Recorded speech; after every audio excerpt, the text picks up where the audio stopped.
যে বারাকা কাকে বলে জানেন? বরকত। এটাকে বলে বরকত। এইসব দেশে এখনো বরকত আছে। আমাদের দেশ থেকে আল্লাহ বরকত উঠিয়ে নিছে। আমাদের দেশে পানি, মাটি ভালো। তারপরে কি ফলন গাছ লাগাইলে বিভিন্ন কীটনাশক দিয়া তারপরে ফলন উঠানো যায় না। শুধু গাছটা লাগাইলাম, ১ বছর হইছে। শুধু পানি আর কোনো ওষুধ বড়ি নেই। কোনো গোবরও দিইনি। এই যেগুলা দেখতেছেন এর আরো ডাবল আছে এগুলো নিয়ে গেছে।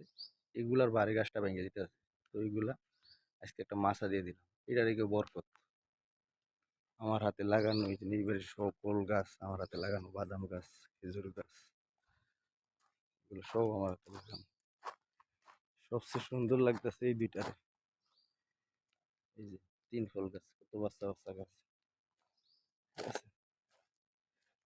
কত সুন্দর ফলন দিয়ে রেখেছে সুবহানাল্লাহ। সবাই বলি মাশাআল্লাহ, মাশাআল্লাহ।